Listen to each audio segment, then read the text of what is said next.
Buddha's father is visited by an angel who tells him that his son is going to grow up to be the greatest temporal, profane ruler the world has ever seen, or a great spiritual leader. And his father, being a pragmatic and conservative man, decides that there's no possible way I'm going to allow my son to take the ambivalent road of spiritual enlightenment. I'm going to allow him to fall completely in love with the world so that he will remain attached to his domain.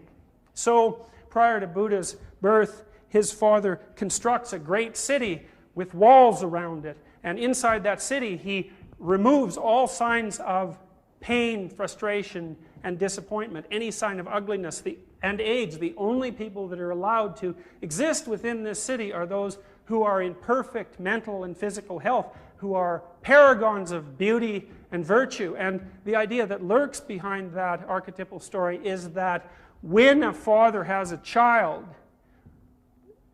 his moral obligation is to shield the developing consciousness of that child from contact with any of the horrors of life that could provide the child with an experience too traumatic for that developing consciousness to apprehend. So, because it's an archetypal story, it relates to the development of all people, not just the redemptive savior. And that's the motif that the Buddhist story initially follows. A good father makes his child fall in love with life by enticing that child into a direct relationship with all that life has to offer. So Buddha grows up within this walled garden, this unself-conscious paradise. But precisely because he's been shielded to this degree and allowed to mature, his consciousness continues to expand, and the world outside, the boundaries that his parents have established for him, starts to attract his attention. Now, we know already that the forbidden fruit, right, the lure of what's outside the walls, is something that human beings just can't keep their mangy little paws off, right? We are absolutely, uncontrollably curious, and the best way to make sure that we investigate something is to lay down a stricture that says, whatever you do, under whatever circumstances, never look there, right? And then the automatic systems that underlie our orienting and that motivate our seeking experience are constantly pulling our attention precisely to that forbidden spot, compelling us to investigate exactly that which has been forbidden. So, because Buddha is a consciousness developing in a healthy manner, he immediately becomes curious about what lies beyond the limits that have been established with him, and he makes a decision to go outside of paradise.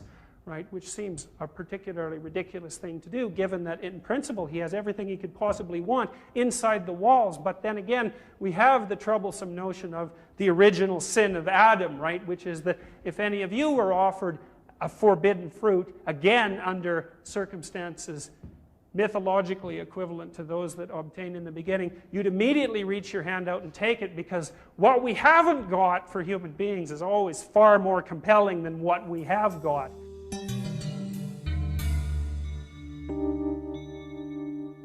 So Buddha goes outside the walls, but his father, who's a good father, although somewhat conservative, decides he's going to rig the game a little bit, so he gets rid of everybody that's diseased or unhappy or uncomfortable or ugly or old or anything that could possibly disturb the Buddha, and he lines the streets with flower-waving women and puts petals on the road and sends his son out in a gilded chariot. But the gods who are lurking around, right, the troublemaking gods who represent chaos and disorder and the unknown, decide to send in front of Buddha a sick man who hobbles unsteadily into view, and Buddha asks his retainer precisely what this phenomena represents, and his retainer says, well, you know, human beings like you, since you're human, are subject to the deterioration of their physical powers in an arbitrary way, and this man is one person who's been so afflicted. And so Buddha is completely disenchanted by his exploratory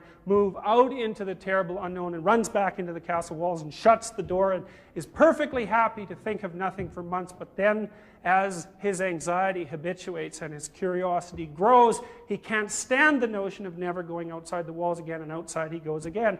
And this time, after his father prepares the route ever so carefully, the gods send in sight an old man who hobbles into view, and Buddha looks at him in shock and horror and says to his retainer, just precisely what's going on here? And his retainer says, well, That's an old man, and everybody gets old, and you're going to get old too, and that's the way of all humanity. And that's the point at which Buddha's self-consciousness expands, not to only include the possibility of degeneration, but to include the temporal horizon that's characteristic of life. And he finds that so terribly shocking that he runs back into the castle and shuts the walls down and plays with his friends for another 6 months or maybe a year, till his anxiety finally habituates and he goes out one final time. And this time the gods send a funeral parade for him, and he sees his first dead body, and this is such a terrible shock to him that he can't even go back to the castle. So his father prepares for him a great party in the woods near the castle,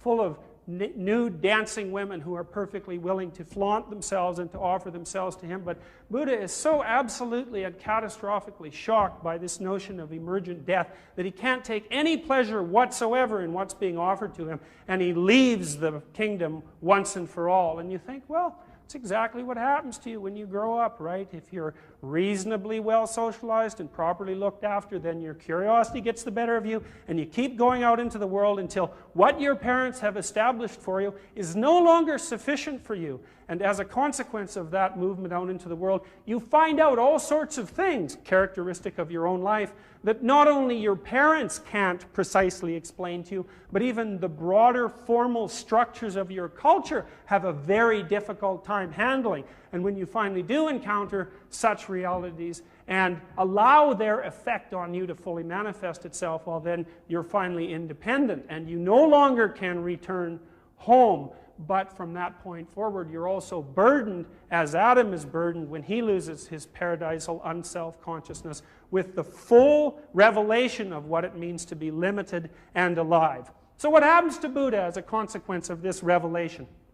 He becomes an apprentice, and the chronicles of the Buddhist adventure are careful to say that he becomes the world's most proficient practitioner of Samkhya, which was a philosophical precursor to yoga, and then to yoga. So he masters all the positions and the asanas until he's disciplined physically to an almost unlimited degree. And then he decides that he'll adopt a stance of world renunciation, which is also something he's remarkably good at. And he starves himself until the chroniclers say he resembles nothing so much as a pile of dust. And then, having exhausted all the disciplinary structures that his sophisticated culture has to offer him, but still not precisely finding the answer that he's looking for, he retreats into the forest, a place of the unknown, and sits himself at the base of a tree. Underneath the tree, he's visited by visions and temptations. The first vision is an essentially erotic one. Life itself tempts him back out of his self-conscious state into the domain of pure physical pleasure. A perfectly reasonable temptation, right? And one that's powerful enough so that Hindu philosophers say, as their churches and cathedrals are covered with erotic drawings, if you can't get past the erotic drawings into the church, that's the domain that you should still inhabit, right? In the dawning phases of life, at least till middle age, that's the appropriate mode of being, to be enticed and seduced by the physical pleasures that life has to offer. But in the final analysis, those are not sufficient to solve the problem of emergent self-consciousness.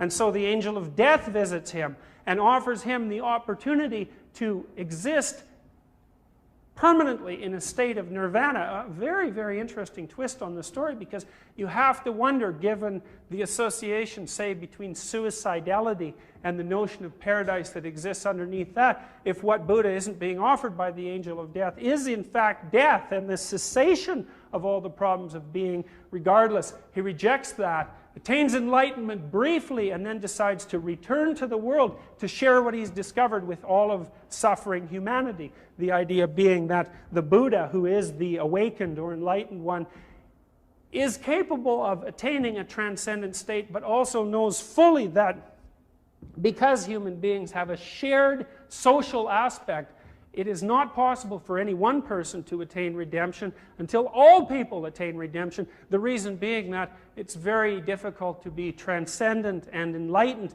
when you see someone who's sick lying in a ditch.